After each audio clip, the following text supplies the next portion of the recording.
Poor mountain man and his kids save a dying Amish girl, unaware she will change their life forever. Snow whips across a lonely cabin in the high Colorado peaks.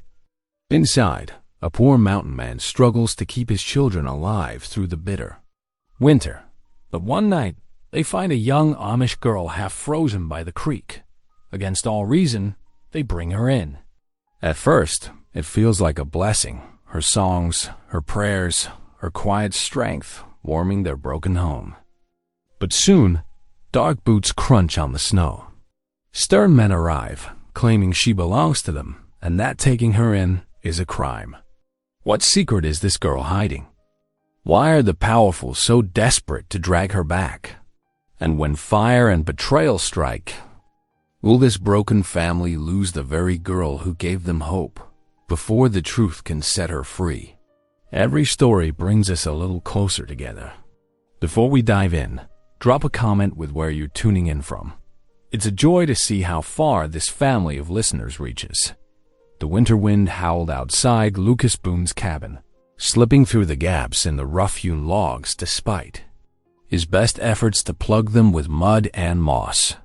Inside, the weak fire cast dancing shadows on the walls as his 3 children huddled around their meager supper of rabbit stew, more broth than meat. Lucas watched them eat, his own bowl barely touched. Tom, his eldest at 12, tried to hide his hunger by eating slowly. Ruth stirred her portion thoughtfully, while 6-year-old Annie made each spoonful last, scraping the bottom of her wooden bowl. "Pa?" Annie's small voice broke the quiet. "Will there be more?"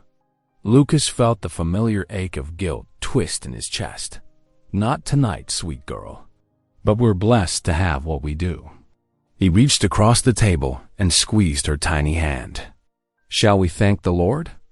The children bowed their heads, a routine as familiar as the crackle of the fire.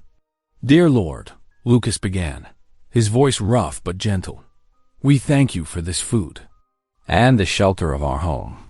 Watch over us through another cold night. Amen." After the bowls were cleaned and stacked, Lucas pulled on his heavy coat. "I need to check the trap line before full dark.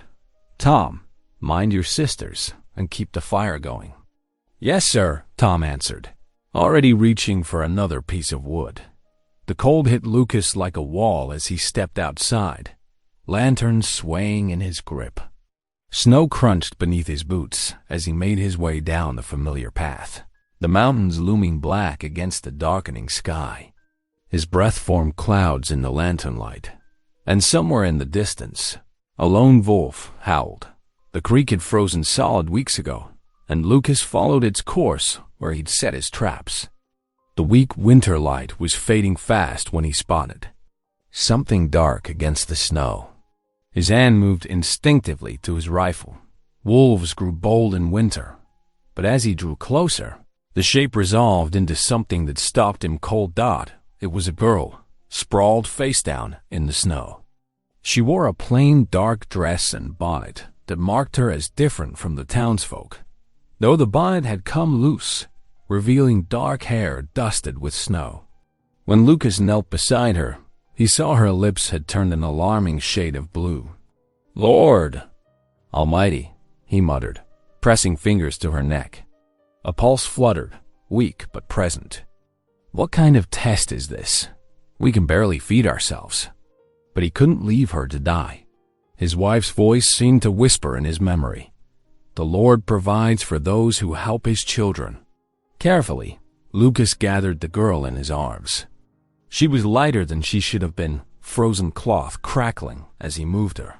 "All right, young lady," he said gruffly. "Let's get you warm." The trip back to the cabin seemed longer with his burden, but finally, the warm glow of home appeared. Through the trees. Tom opened the door before Lucas could kick it, his eyes going wide at the sight. "Pa, is she?" "She's alive, but barely." "Ruth, clear space by the fire. Annie, fetch the extra blankets." The children scrambled to obey as Lucas laid the girl gently on the floor near the hearth. Her face was young, perhaps 16 or 17, pale as milk except for angry red patches of windburn. Is she going to die, Pa? Annie's voice quavered as she clutched a worn quilt to her chest. Lucas took the blanket, tucking it around the stranger. Not if we can help it, little one. Though privately, he worried.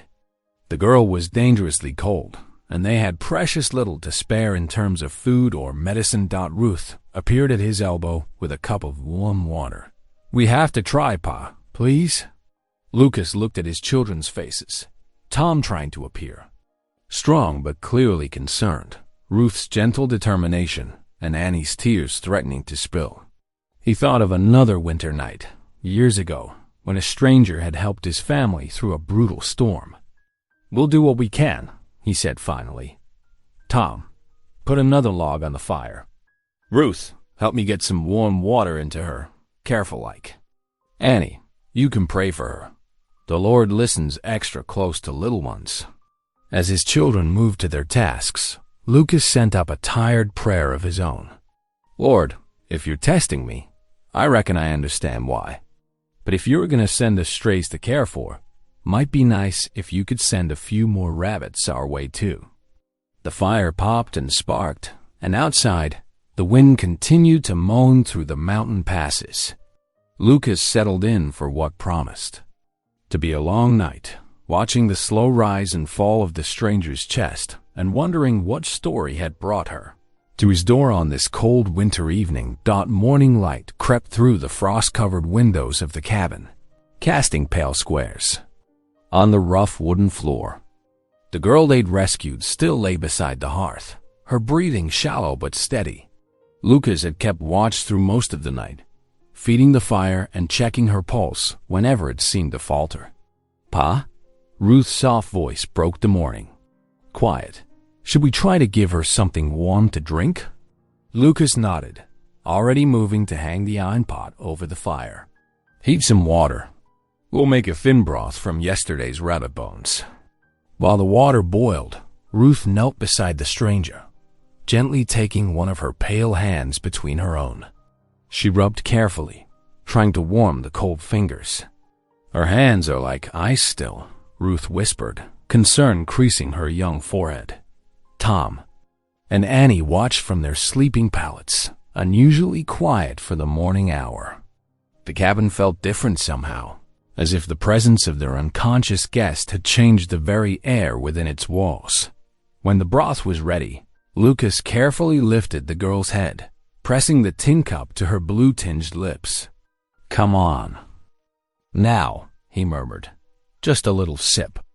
Most of it dribbled down her chin at first, but gradually she began to swallow. By midday, color had started returning to her cheeks. The first sign of real consciousness came when her lips moved, forming words too quiet to hear. Lucas leaned closer. Mary, she whispered, her voice barely more than a breath. Mary Yoder. Annie gasped with delight. She's talking, Pa. She's going to live. The girl's eyes fluttered open, revealing pale blue irises clouded with confusion. Her cracked lips moved again, this time in what Lucas recognized as German prayer words, though he couldn't understand them. Thank you, she managed in English, each word seeming to cost her great effort. God is good. Ruth's eyes shone with tears of joy, while Tom stood straighter, proud as if he'd personally saved her life. Even little Annie danced from foot to foot, unable to contain her excitement. The Lord must have sent you to us, Annie declared with absolute certainty. Lucas kept his expression neutral, though something warm stirred in his chest at his children's joy. Now don't go getting ahead of ourselves, he cautioned. She needs rest and time to regain her strength before we decide anything. Outside, snow began falling again, thick flakes drifting past the windows. Lucas pulled on his coat and went to secure a loose shutter that had been banging in the wind. As he worked, he found himself speaking aloud, though whether to God or himself, he wasn't sure.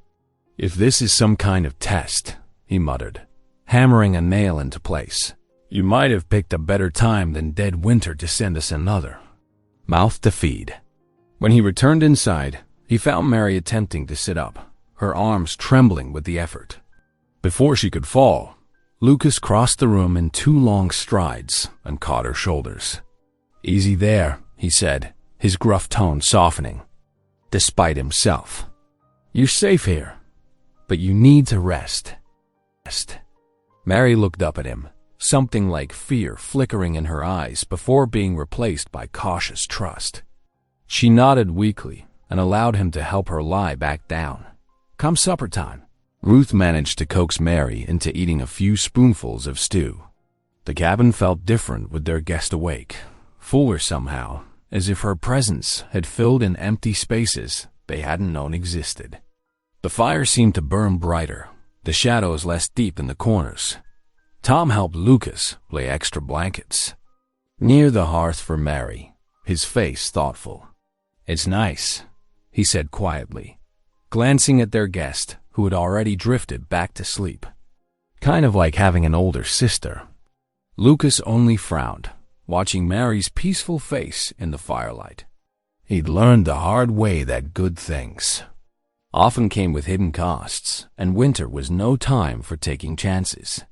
Yet something about Mary's gentle presence and his children's obvious joy made it difficult to maintain his usual wariness as he banked the fire for the night. Lucas caught Ruth singing softly to Annie, a habit she'd picked up from their mother. The familiar ache of loss twisted in his chest, but tonight it was accompanied by something else. Something that felt dangerously like hope. Over the next 2 days, warmth slowly returned to Mary's limbs. She spent most of her time propped up near the hearth, wrapped in Ruth's faded wool shawl, sipping the thin broth Lucas managed to make from their dwindling stores. Her presence had already begun changing their routine. Ruth spent less time doing her chores and more time sitting beside their guest, while even Tom found excuses to stay inside rather than check his snare lines. On the 3rd morning, while Annie and Tom were out gathering firewood, Mary sat with her hands folded in her lap, watching Ruth tend the fire. Lucas noticed her fingers worrying at the edge of the shawl, twisting the loose threads as if gathering courage. "I owe you the truth," she said finally, her voice barely above a whisper, "about why I was out there in the snow." Lucas paused in his work of mending a broken chair leg, setting down his tools. Ruth looked up from the fireplace, her eyes wide with curiosity. "Our community," Mary's voice trembled slightly. "There was a fire, the biggest barn we had, filled with this year's harvest. It burned to the ground one night." She drew a shaky breath, and Lucas could see tears gathering in her eyes. "The elders, they said I brought God's judgment upon us. Said they saw me near the barn that evening. Though I swear before the Lord I was helping Mother with the washing until dark." Ruth moved closer to Mary, taking one of her cold hands. The gesture seemed to give Mary strength to continue. "No one would believe me, not even my own family." Her voice broke on the last word. "They said I had grown too prideful, too worldly, that the fire was punishment for my sins. They were going to." She stopped, swallowing hard. "I couldn't stay. I just ran. I ran until I couldn't anymore." Lucas listened with a grim expression, his weathered face revealing nothing of his thoughts. Part of him wanted to believe this gentle girl who had already brought such warmth to his home. But another part, the part scarred by years of frontier hardship, whispered caution. An accused arsonist could bring more trouble than his family could afford. "Did anyone follow you?" he asked, his voice rough with concern. Mary shook her head. "I don't think so. The snow was already falling heavy when I left." The cabin fell silent except for the crackling of the fire. Ruth still held Mary's hand, her young face troubled by the story. Lucas stood and walked to the window, staring out at the snow-covered mountains, while his mind churned with conflicting thoughts. The quiet was broken when Mary began to hum softly, a hymn Lucas didn't recognize. Ruth's face brightened at the sound, and she scooted closer. "Could you teach me?" she asked eagerly. Mary's smile, though tentative, transformed her face. "It's called Grosser God," she said. "In English, it means mighty God." Her voice, when she began to sing, carried a slight German accent that made the familiar words sound new. "Holy God, we praise thy name. Lord of all, we bow before thee." Ruth picked up the melody quickly, her clear young voice joining Mary's.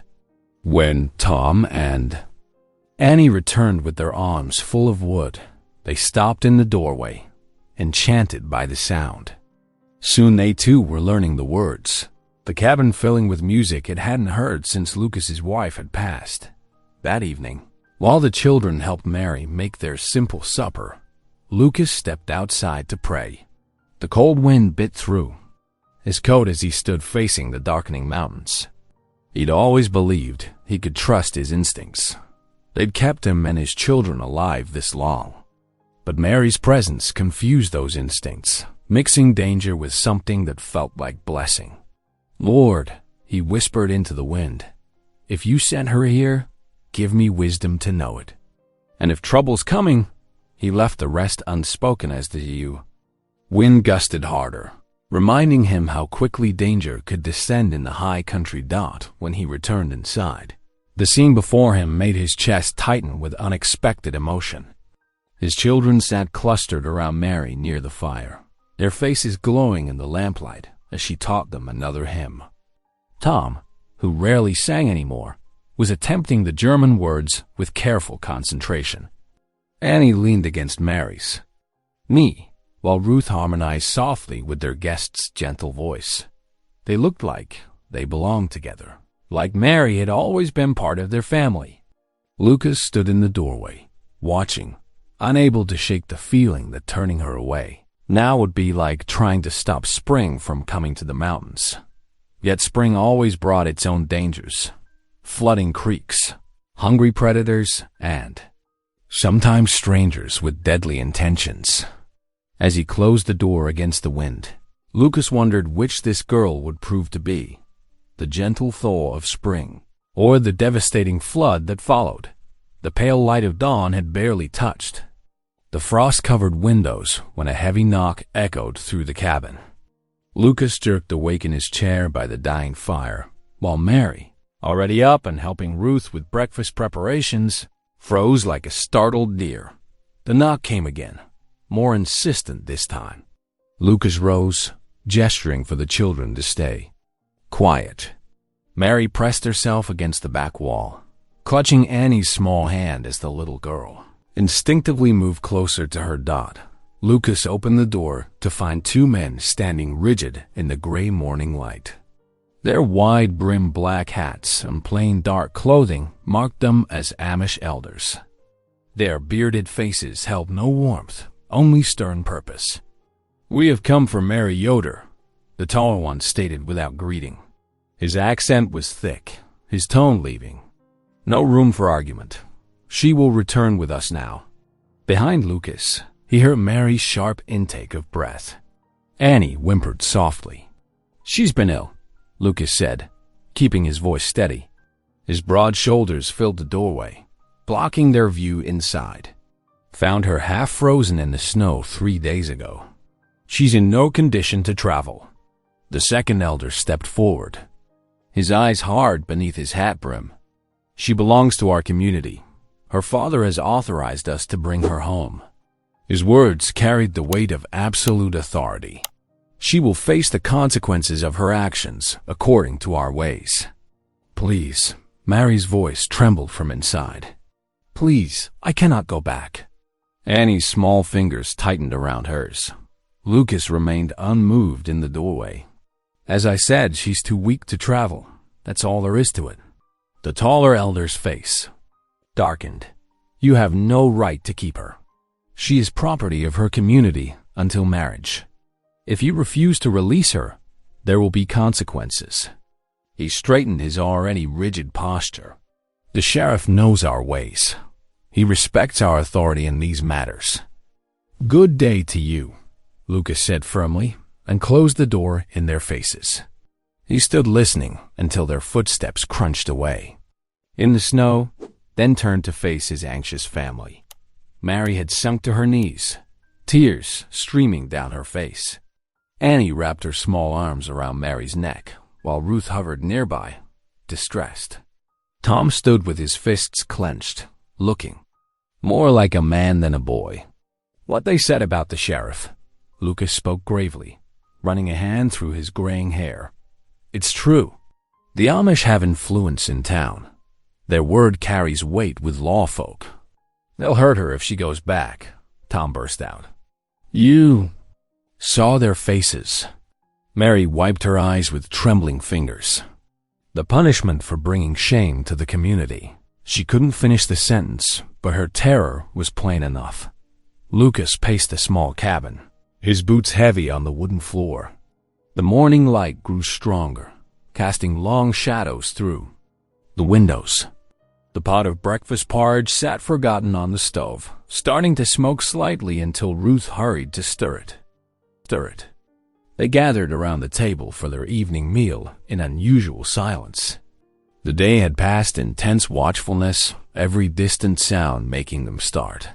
Mary had tried to keep busy, teaching Annie to form her letters in the margin of Lucas's old Bible, but her hands shook too much to write clearly. Tom pushed his spoon through his supper without eating. Finally, he looked up, his young face set with determination. We have to protect her, Pa, even if it means trouble. Lucas studied his son's face, seeing an echo of his late wife's stubborn courage there. His gaze moved to Mary, who sat with her head bowed, then to his daughters. Ruth watched him with worried eyes, while Annie had pressed herself against. Mary sighed as if trying to shield her with her small body. The cabin felt different with Mary in it. Warmer somehow, despite the bitter wind that rattled the shutters. The thought of turning her out, knowing what awaited her, made his stomach turn. We won't send you back, he said at last, his gruff voice gentle. Not into their hands, not into the cold. Mary's eyes filled with fresh tears, but these seemed different from her earlier ones. Thank you, she whispered. God bless you for your mercy. After the children were asleep, Lucas sat in his chair by the fire, his rifle across his knees. The night pressed dark against the windows, and somewhere in the distance, a wolf howled. He thought about the elders' threats, about the sheriff's likely reaction, about the cost of defying both law and religious authority. His rifle was cold comfort against the troubles surely heading their way. But when he glanced at Mary's sleeping form, curled protectively around Annie, who had refused to sleep in her own bed, he knew he'd made the right choice. Whatever the cost might be, they would face it together. Dawn brought a pale winter sun that did little to warm the frigid mountain air. Lucas adjusted the bundle of pelts across his horse's back, while Tom mounted his own pony, eager for the rare trip into town. They needed flour badly. The barrel was nearly empty, and the trapped fox and rabbit furs would fetch a fair price. Mind the cabin while we're gone, Lucas called to Ruth, who stood in the doorway wrapped in her shawl. Through the window, he could see Mary teaching Annie how to knead bread dough, their heads bent together over the wooden table.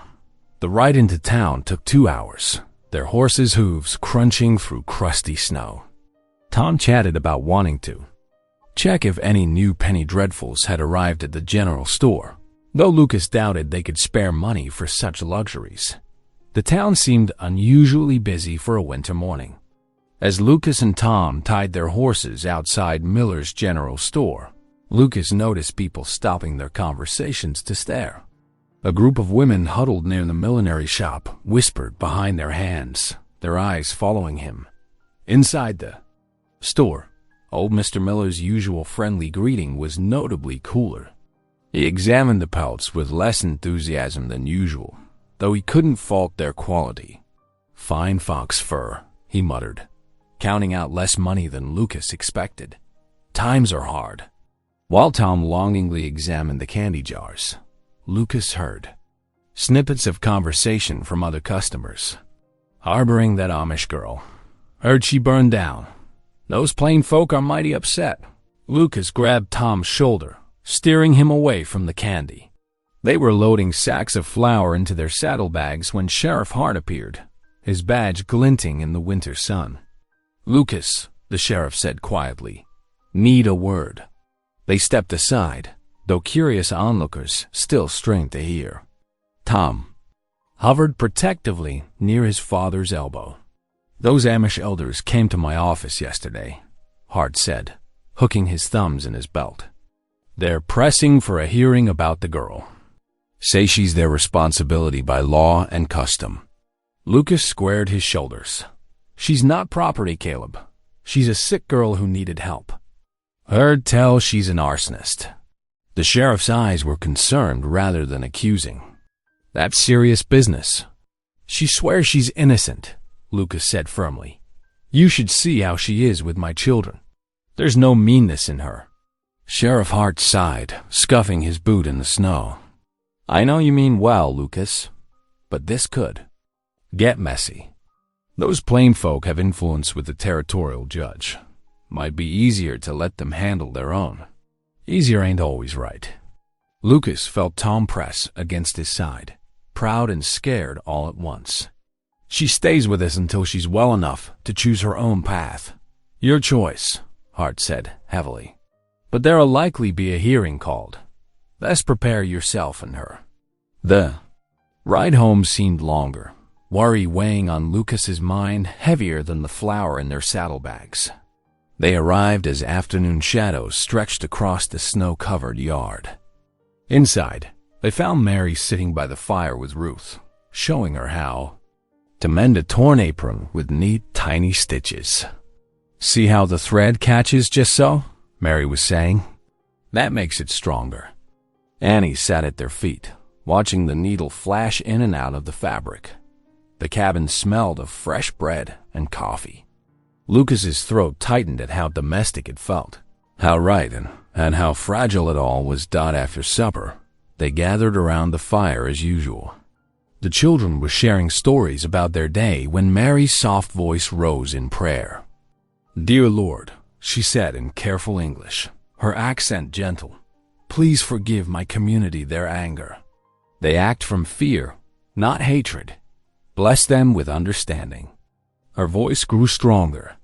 "And bless this family who took in a stranger, showing your love through their kindness." Lucas stood abruptly, mumbling about checking the horses. Outside, the cold air stung his eyes, or perhaps it was something else that made them water. Mary's prayer had echoed with the same simple faith that had filled Sarah's prayers before illness took her. 3 years ago, he leaned against the stable door, remembering how Sarah had prayed every night with the children. The cabin had seemed empty of grace since her passing, until Mary arrived with her gentle ways and quiet devotion. Snow was falling again, thick flakes swirling in the gathering. Dark. Already drifts were building against the cabin's rough logs. Winter was settling in for a long siege, and they were facing it with an extra mouth to feed and trouble brewing in town. But when Lucas glanced through the window and saw his family clustered around the fire, Mary teaching Annie a clapping game, while Tom and Ruth laughed, he knew some burdens were worth bearing, whatever the cost. The days melted together like snowflakes on window panes. Heavy snow draped the mountains in white silence, keeping the Boone family close to their cabin's warmth. Mary's strength returned slowly but steadily, like spring creeping into winter's bones. Lucas noticed the changes first in small ways. The cabin stayed tidier, despite 6 people living in its cramped space. Clothes appeared mended, though he hadn't seen anyone sewing. Even the ancient coffee pot gleamed from proper scrubbing. On this morning, he watched through the frost-edged window, as Mary showed Annie how to draw water from the well. The little girl struggled with the heavy bucket, but Mary's patient hands guided her. "Steady now," Mary's voice carried through the glass. Small steps, like walking on eggs. Annie's face scrunched with concentration as she managed 3 steps. Without spilling, "Look, Pa!" she called out proudly when she reached the door. Lucas nodded, something tight catching in his throat. It had been years since anyone had taught his youngest such simple things. His own attempts always came out gruff and hurried. Inside, Ruth sat at the table, watching Mary demonstrate how to patch a worn shirt. The girl's normally restless hands stayed still, mimicking Mary's careful stitches. Even Tom, who usually declared, "Sewing women's work," leaned in curiously as Mary explained how proper mending could make clothes last twice as long. "Your mother would have known these things," Mary said softly to the children. "I learned them at my own mother's knee." The mention of Sarah usually brought silence heavy as storm clouds. But today, somehow, it felt right, like remembering something precious, rather than mourning something lost as evening approached.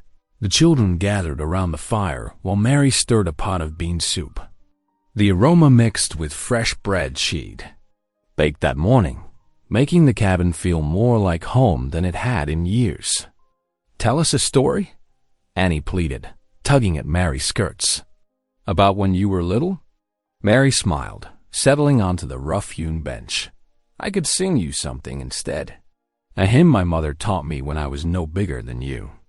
Lucas, pretending to clean his rifle by the door, found himself listening as Mary's clear voice filled the cabin. The German words were strange to his ears, but the melody carried peace like a river.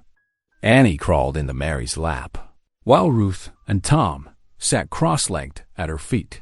The lamplight caught the tears on Mary's cheeks as she sang, but her voice never wavered. Lucas realized he'd stopped cleaning his rifle altogether, caught in the spell of her song. The cabin seemed to glow from within, as if the music itself brought warmth. When the last note faded, Annie was half asleep in Mary's arms. Ruth wiped her eyes with her sleeve, and Tom stared into the fire with an expression Lucas hadn't seen since Sarah, past something between peace and longing. Later that night, after the younger ones were abed, Tom helped Lucas bank the fire. "Pa?" Tom's voice was thoughtful. "Remember how you said God stopped listening after Ma died?" Lucas's hands stilled on the poker. "I reckon I did say that. But when Mary sings, it feels like maybe he ain't so far away after all." Tom scuffed his foot against the hearth. "Like maybe he sent her to remind us." Lucas looked at his son, no longer a child, not quite a man, and saw his own struggles with faith reflected there. "Might be you're right, son," he said quietly. "Might be he's closer than I thought." Morning brought another day of endless snow. Lucas stepped out early to chop firewood, his axe biting into frozen logs with practiced swings. Steam rose from his shoulders as he worked, his mind turning over recent changes like worried beads. Mary had woven herself into their lives as naturally as breathing. She knew when Annie needed comfort without being told, sensed Ruth's growing pains before as they spilled into tears, matched Tom's stubborn pride with gentle humor. Even Lucas found himself looking forward to evening prayers, though he'd sworn off such things after Sarah's death. But beneath this newfound peace lay the sheriff's warning, cold as the axe in his hands. The Amish elders wouldn't forget. Their influence reached far, and their patience would only stretch so thin. Soon enough, they'd demand answers about the girl they called their own. Lucas buried his axe in a log and straightened, his breath clouding in the frozen air. The morning sun caught ice crystals hanging from bare branches, making them spark like warning fires. Peace felt as fragile as those crystals, beautiful, but ready to shatter at the slightest touch. Inside, he could hear Mary teaching Annie a counting rhyme, their laughter floating through the cabin walls. The sound warmed him more than any fire, even as worry gnawed at his gut. How quickly they'd all grown used to her presence, like a missing piece finally found. How much harder it would be if they had to let her go.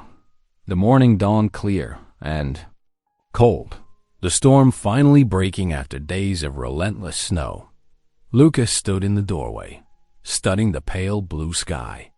A trip to town was long overdue, supplies running low and pelts needing to be traded. "I'll be back before dark," he told Mary, who stood at the stove stirring morning porridge. She nodded, her face tight with worry. They both knew what dangers town might hold. The trail into Silver Creek had drifted over, but Lucas's horse picked its way carefully through the deep snow. By mid-morning, the settlement's scattered buildings came into view, smoke rising straight up in the still air. He handled his trading first, exchanging pelts for flour, coffee, and sugar at Henderson's general store. The shopkeeper's usual friendly manner seemed strained, his eyes darting away when Lucas tried to make conversation.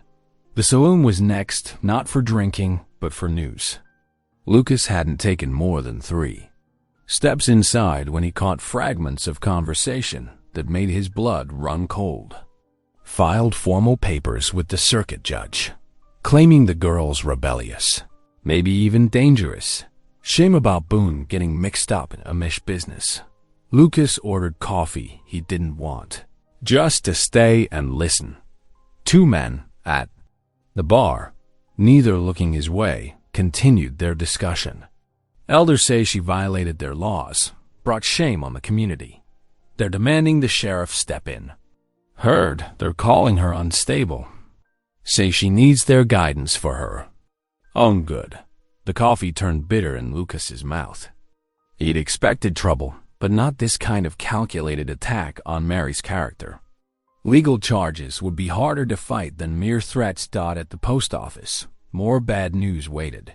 The postmaster handed him a letter, the paper thick and official-looking. Lucas didn't need to read past the first few lines to understand its message. Return the girl or face consequences. The ride home seemed longer, darkness gathering early in the winter sky. By the time he reached the cabin, stars were pricking through the twilight like ice crystals. Inside, Mary had kept supper waiting, beans and fresh bread, the cabin warm and welcoming. But Lucas couldn't hide the grimness in his expression as he shrugged off his coat. "There's trouble," he said simply, once the children had gathered around the table. "No point in softening it. The elders have filed charges with the circuit judge. They're saying things about you, Mary. Bad things." Mary's face went white, her hands clutching her apron. What kind of things?" Lucas gentled his voice. "They're calling you rebellious, dangerous, even saying you need their correction for your own good." "No!" Ruth cried out, grabbing Mary's arm. "They can't take her." Annie burst into tears, throwing herself into Mary's lap. "Don't let them, Pa. Please. Don't let them." Mary stroked Annie's hair, but her own hands were shaking. "I cannot go back," she whispered. "I would rather freeze in the mountains than face their judgment again. My spirit, it would not survive their punishment." Lucas watched his children, clinging to Mary, Ruth fierce and protective, Annie desperate with tears, even Tom standing close with fists clenched. In just weeks, she'd become vital to them all, like a heart finding its rhythm. "Please fight for her, Pa," Ruth pleaded. "We need her. You know we do." Lucas pushed back from the table. "I need to think," he said gruffly, heading for the barn. The barn was dark and cold, smelling of hay and horse. Lucas knelt in the scattered straw, something he hadn't done since Sarah died. Prayer had felt hollow then, like shouting into an empty well. But now, "Lord," he whispered roughly, "I ain't been much for talking to you lately. Figured you had better things to do than listen to my complaints." He paused, gathering thoughts like loose reins. But these children, they lost their mother, and you know how hard that's been. Mary, she's brought something back to them, back to all of us. The barn was silent, except for the soft shuffling of his horse. "I reckon you must have had a reason sending her to us that night. My children need her gentleness, her faith, her way of making this cabin feel like home again." His voice grew stronger. "And she needs us too. Needs protecting from those who'd break her spirit in your name." Lucas bowed his head, feeling the weight of decision settle over him like a mantle. I'm asking for wisdom, Lord. Courage, too. Because I am to stand against these elders, law or no law. Just show me the way to do right by her, by all of them. The deep winter settled into a gentle rhythm at the Boone cabin. Outside, snow drifted against the rough-hewn logs, but inside, warmth and purpose filled their days. Mary moved through their home like she had always belonged there, her quiet presence transforming their survival into something closer to living. Lucas watched from his chair one afternoon as Mary taught Ruth to darn socks, her patient fingers guiding the younger girl's hands. See how the thread crosses over like a tiny bridge?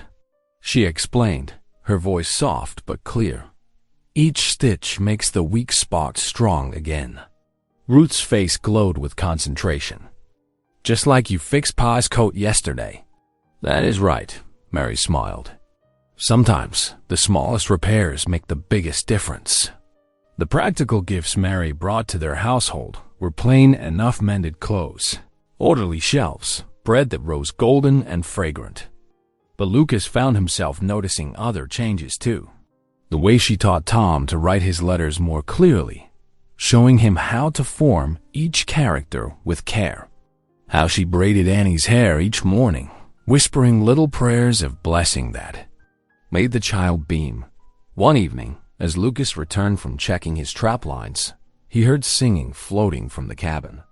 Mary's clear voice led the children in a hymn he remembered from his own childhood, one his wife Sarah used to hum while working. He paused in the doorway, snow melting on his shoulders, letting the familiar melody wash over him. "Pa," Annie called, out when she spotted him. Mary's teaching us songs from when she was little.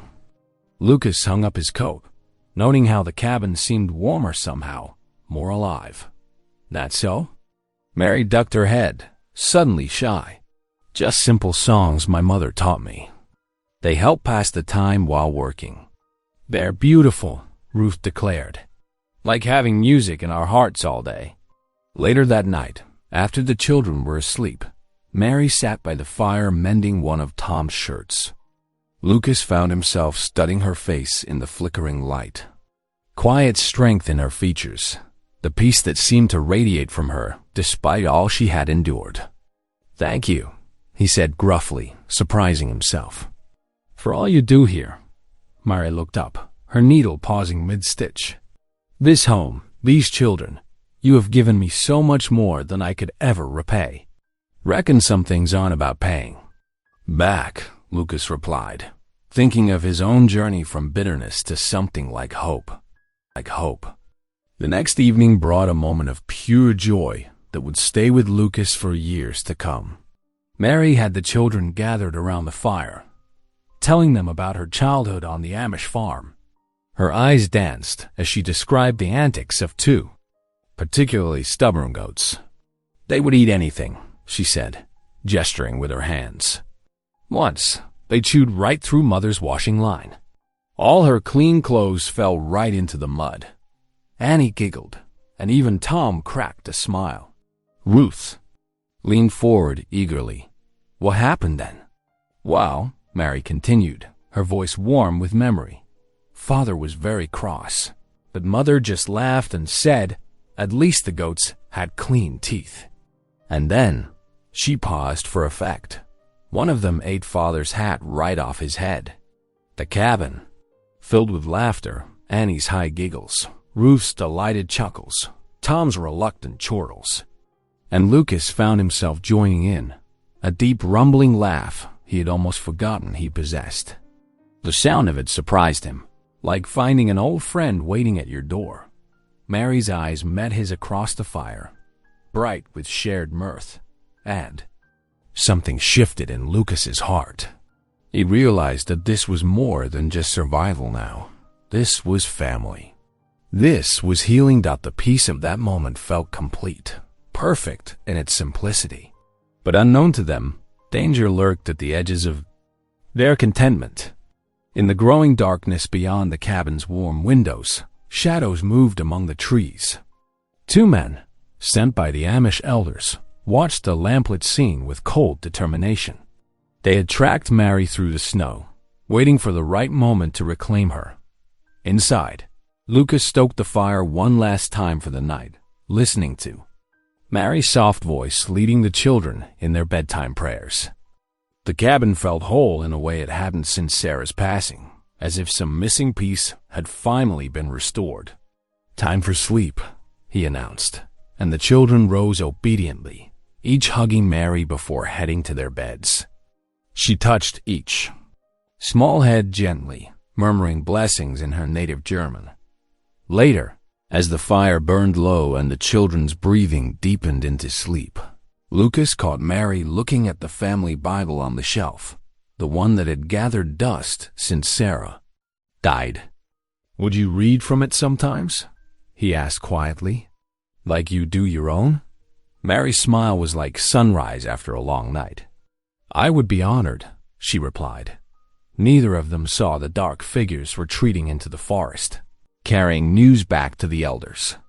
The perfect peace of their evening remained untouched, but the threat drew closer with each passing hour. The night had settled deep and cold when Lucas first smelled the smoke. He jolted awake in his chair by the dying fire, every sense suddenly alert. The acrid scent crept under the door, and an orange glow flickered through the window that shouldn't have been there. "Fire!" he shouted, his voice thundering through the cabin. "Everyone up, now." Flames were already licking up the outer walls, spreading with unnatural speed. Smoke began pouring through the gaps in the logs, thick and choking. Lucas heard his children stirring, confused and frightened. "Mary," he called out, rushing to the back room. "Get the children." He heard coughing, then Annie's scared cry. Through the thickening smoke, he saw Tom already helping Ruth toward the door. But where was Mary?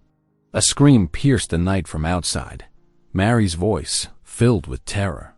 Lucas's heart froze.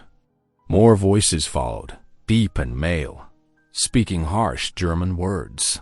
"Pa!" Tom shouted, pointing through the window. Dark figures were dragging Mary through the snow, her struggles leaving desperate tracks in the moonlight. The roof creaked ominously above them. There was no time. Lucas grabbed Annie, who was frozen in fear, and shoved Tom toward the door. "Out! Everyone! Out now!" They stumbled into the bitter night air just as a massive beam crashed down where they had been standing. The children huddled together in the snow, watching in horror as their home was devoured by flames. "Mary!" Annie wailed, her small voice breaking. "They're hurting Mary!" Lucas could still hear struggles in the darkness, but the screams were getting fainter. He started forward with his rifle, but Ruth's terrified sobs stopped him. The children needed him. They would freeze to death out here, without protection. The heat from the burning cabin pressed against their faces as they watched helplessly.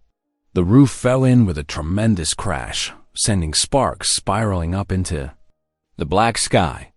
Everything they owned, everything they had built, disappeared into the inferno. Tom's face was streaked with tears and soot. "They took her," he choked out. The Amish men took Mary away. Lucas pulled his children close, trying to shield them from both the cold and the sight of their world burning down. Annie sobbed against his chest, her tears freezing on his shirt. Ruth trembled violently, whether from cold or fear he couldn't tell. The fire burned so hot it melted the nearby snowdrifts, steam mixing with smoke in the frigid air. Lucas watched as the flames consumed the last of their supplies, their furniture, their memories. Sarah's Bible, Mary's new sewing, the children's few toys, all gone. They stood there shivering as the fire gradually died down to glowing embers, leaving only the blackened skeleton of their home against the star-filled sky. The silence afterwards seemed to echo with their loss. "We have to find her," Tom said finally, his young voice hard with determination. "Pa, they'll hurt her. We can't let them take her back there." Annie lifted her tear-stained face. "She needs us, Pa. She's our family now. Lucas gripped his rifle tighter, feeling the cold steel against his palm. The rage inside him warred with despair at losing their home, at failing to protect Mary, at watching his children suffer yet another loss. But looking at their faces in the fading firelight, he saw the same fierce love for Mary that had grown in his own heart. The eastern sky began to lighten, painting the smoke-filled air in shades of gray and pink. Lucas gathered his children closer, his voice rough but steady. "Listen to me," he said. "We've lost our home, but we haven't lost everything. Mary is family now, and we don't abandon family. I promise you, we will find her. We will bring her home." Ruth wiped her eyes with a smoke-stained sleeve. "But where will home be now?" "Home is where we're together," Lucas answered, thinking of how Mary had taught them that lesson without even trying. "And we won't be complete until she's back with us." Tom straightened his shoulders, looking older than his 12 years. "Then we better get started, Pa. They're taking her further away every minute." Lucas nodded, his jaw set as he surveyed the destruction one last time. The sun was rising on the smoldering ruins of everything they owned, but it was also rising on his promise. They had nothing left but each other, their determination, and his rifle.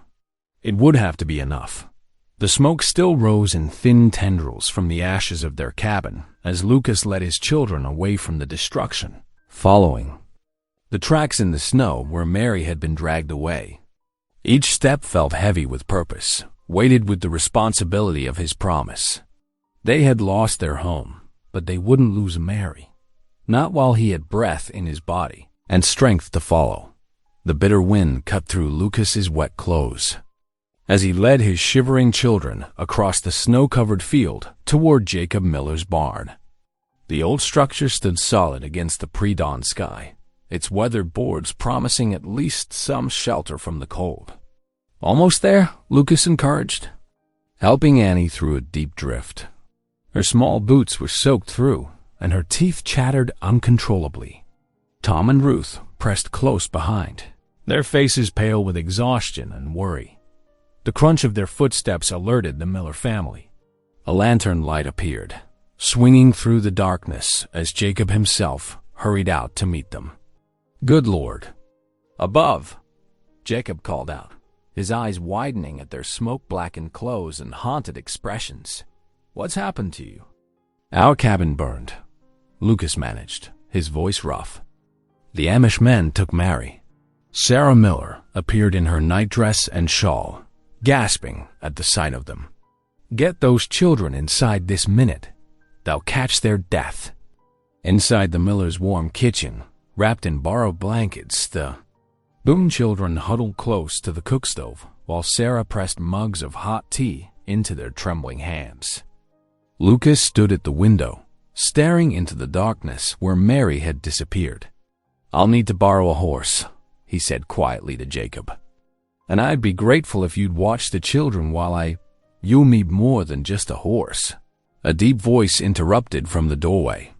Sheriff Hart stepped into the lamplight, his badge gleaming. He'd been making his rounds when he'd seen the fire's glow against the sky. The sheriff's weathered face showed clear regret. "I should have stepped in sooner, Lucas. Shouldn't have let them pressure me with all that talk of religious rights. A girl's safety matters more than politics." Lucas nodded grimly. "Then you'll help?" "I'll do more than help. I'll ride with you. Make this official." The sheriff adjusted his gun belt meaningfully. "But first, we need someone who knows those back trails. The Amish will be watching the main road." "I know just the man," Lucas said, thinking of his old friend Henry.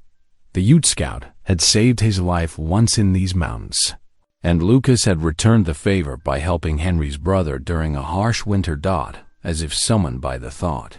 A shadow moved near the door. Henry stepped into view, his dark eyes taking in the scene. He'd been tracking the fire's source and had followed their tracks here. "My friend," Henry said simply, inclining his head toward Lucas. "I heard what happened." The old trail still, Remember my feet. I can guide you to where they have taken her." Relief flooded Lucas's chest. With Henry's knowledge of the mountain paths and the sheriff's authority, they stood a real chance of reaching Mary before any harm came to her. Tom stood up suddenly, his young face determined. "I'm coming too, Pa. I can help." Lucas crossed the room and gripped his son's shoulder. "No, son. I need you here, looking after your sisters. Can you do that for me?" Tom's jaw clenched, but he nodded. "Yes, sir. But you promise you'll bring Mary back?" "I promise." Lucas looked at each of his children in turn. "We're not losing anyone else from this family." Sarah Miller stepped forward. "The children will be safe with us, Lucas. We've plenty of room, and Ruth can help me with the mending while you're gone." As Lucas prepared to leave, gathering borrowed supplies and accepting a warm coat from Jacob, he found himself remembering Sarah, his wife, and her final days. She'd made him promise to raise their children with faith, to keep God close even when life seemed darkest. Looking at his children now, seeing their trust in him, their love for Mary, he understood that promise in a new way. Mary wasn't just some stranger they'd taken in. She'd become the answer to Sarah's prayers, bringing faith and warmth back into their lives when they'd needed it most. Dawn was breaking as 3 riders set out from the Miller farm. Henry led the way, reading signs in the snow that Lucas's eyes couldn't see. The sheriff rode beside Lucas, his presence lending authority to their mission.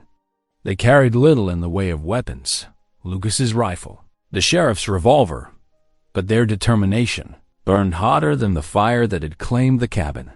Annie's small voice called out behind them, "Bring our Mary home, Pa." Lucas turned in his saddle, watching his children standing with the Millers in the pink light of sunrise. He raised his hand in farewell, then faced forward, ready to meet whatever lay ahead. They rode into the freezing dawn, 3 men united in purpose. The mountains loomed before them, their peaks touched with gold, while behind them, smoke still rose from the ashes of Lucas's cabin, a reminder of all they'd lost and all they rode to reclaim.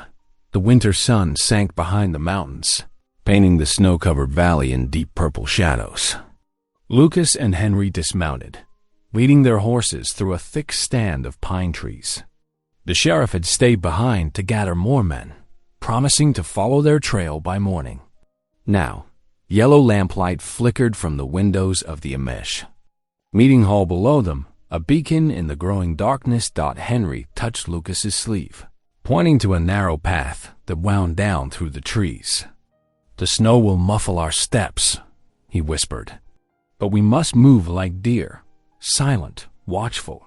Lucas nodded, his breath forming clouds in the frigid air. The weight of his rifle pressed against his back as they picked their way carefully downslope. His hands ached with cold inside his borrowed gloves, but a deeper ache filled his chest, worry for Mary, mixed with a burning anger at those who'd stolen her. They crept closer to the meeting hall, a stark wooden building that rose 2 stories high. Voices carried through the still evening air, men speaking in stern German, then English. Henry gestured toward a stack of split firewood along the building's side. They crouched behind it, close enough now to hear more clearly. Lucas eased forward, finding a gap between the rough-cut logs where a shutter hadn't quite closed. The scene inside made his jaw clench. Mary knelt on the wooden floor, her head bowed. Her dress was dirty, her hair falling loose from her bonnet. 6 elders sat in a row before her, their faces hard as stone in the lamplight. Behind them, other members of the community filled rough-hewn benches, watching in silence. "Mary Yoder," one elder spoke, his white beard catching the glow of the lamps. "You have brought shame upon God's people. First with the fire at Brother Samuel's barn, then by fleeing to live among the English. I did not set that fire." Mary's voice was soft but clear. "I have told you this before. God knows my heart." Another elder leaned forward. And now fire has followed you to the English cabin where you hid. Is this not proof of God's judgment?" Lucas's hands tightened into fists. These men had burned his home, endangered his children, and now dared to use it as evidence against Mary. Henry's steady hand gripped his shoulder, holding him back. "Wait," Henry whispered. "Like the mountain lion, we must choose our moment." Inside, Mary lifted her head. Despite her fear, dignity shone in her bearing. The fire at Lucas Boone's cabin was not God's judgment. It was set by men who came in the night like thieves. Murmurs rippled through the gathered crowd. One of the elders struck his palm against the table before him. "Enough. Your rebellion must end. You will submit to the community's discipline or face banishment, cut off forever from your people, your family, your God." Lucas felt a chill that had nothing to do with the winter night. He knew what such banishment would mean. Complete isolation, treated as dead by everyone she'd ever known. Yet Mary did not crumble. "God is not only in this hall," she said quietly. "I found him in the kindness of strangers, in children's laughter, in a home where faith was real, not just rules." Henry touched Lucas's arm, pointing to movement at the edge of the settlement. More men were gathering, carrying lanterns. The sheriff must have been delayed. They couldn't wait much longer. Lucas closed his eyes briefly, drawing in a deep breath. For years after Sarah died, he'd struggled to feel God's presence. But now, in this moment of crisis, a calm certainty filled him. This was why Mary had been led to his cabin that snowy night. Not just for his children's sake, or even for her protection, but to help him find his way back to faith. "What's your plan?" Henry asked softly. Lucas touched the rifle on his back, then shook his head. "Violence would only prove the elders right about the outside world. We need another way," he whispered. Mary showed courage in there. "Reckon it's time I did the same."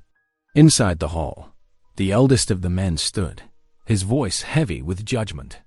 "Mary Yoder, we will now pronounce your punishment." The moment had come. Lucas felt it with the same surety he'd felt the night he'd found Mary by the creek. He moved toward the meeting hall's door, Henry sliding like a shadow to watch his back. They were one step closer when a voice rang out from behind them. "You there! Stop!" Lucas turned to see 3 Amish men with lanterns moving toward them through the snowy darkness.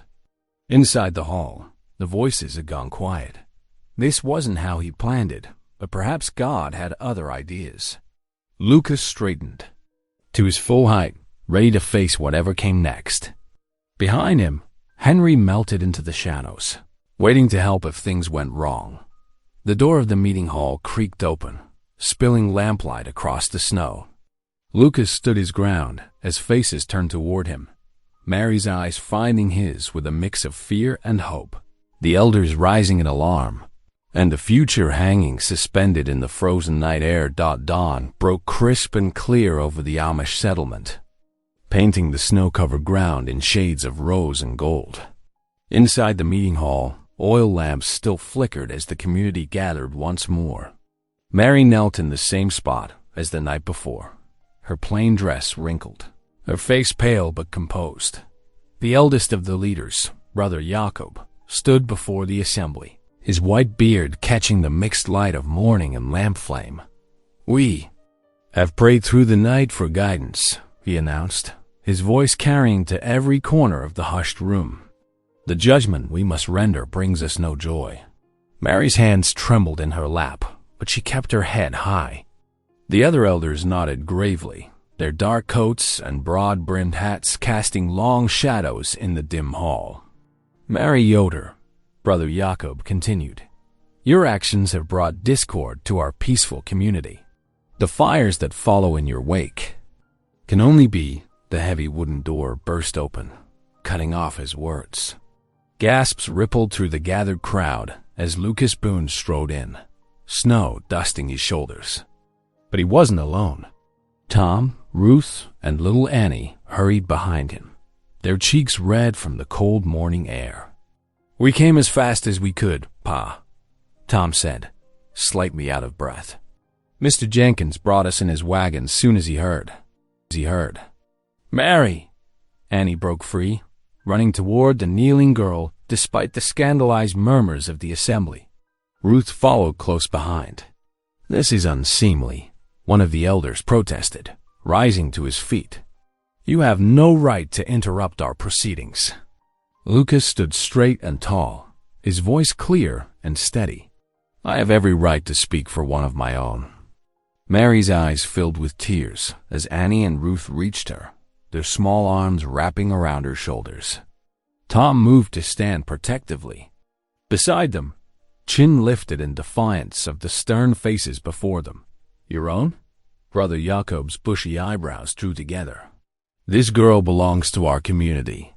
She belongs where God led her," Lucas countered, taking a step forward. "That night I found her half frozen by the creek. It wasn't chance that brought her to my door. It was providence."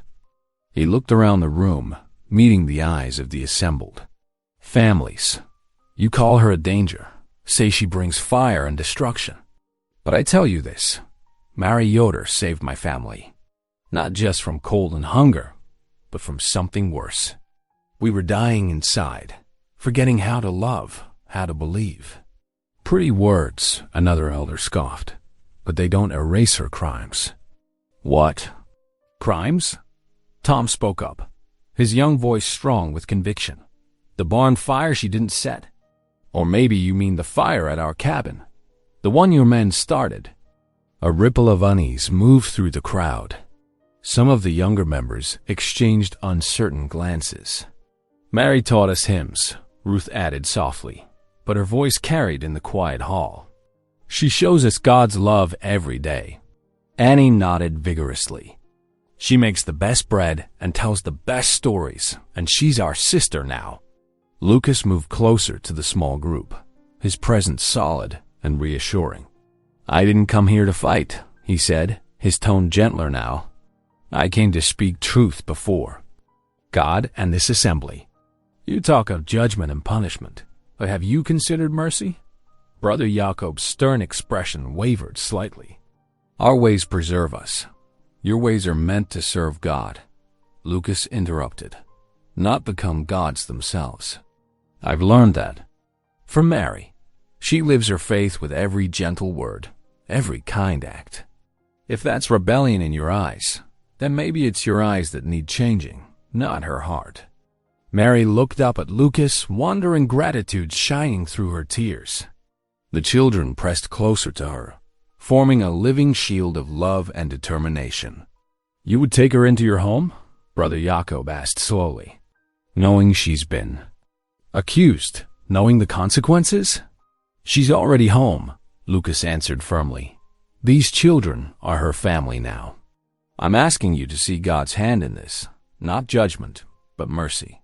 Not punishment, but grace." The morning light grew stronger. Through the windows, touching Mary's bowed head like a blessing. The room fell silent as the elders exchanged long looks, their certainty visibly shaken by the scene before them. Not a rebellious girl alone, but a family bound by choice and faith. Annie's small voice broke the silence. "Please don't make our sister leave. We love her." Tom squared his shoulders. "And we'll keep loving her, no matter what you decide." Ruth nodded, her hand tight in Mary's. "God brought her to us. Isn't that worth something?" Lucas stood steady, watching the elders' faces as the morning light grew stronger, waiting for their response to this testament of faith, family, and unconditional love. The tense silence was broken by a commotion at the back of the hall.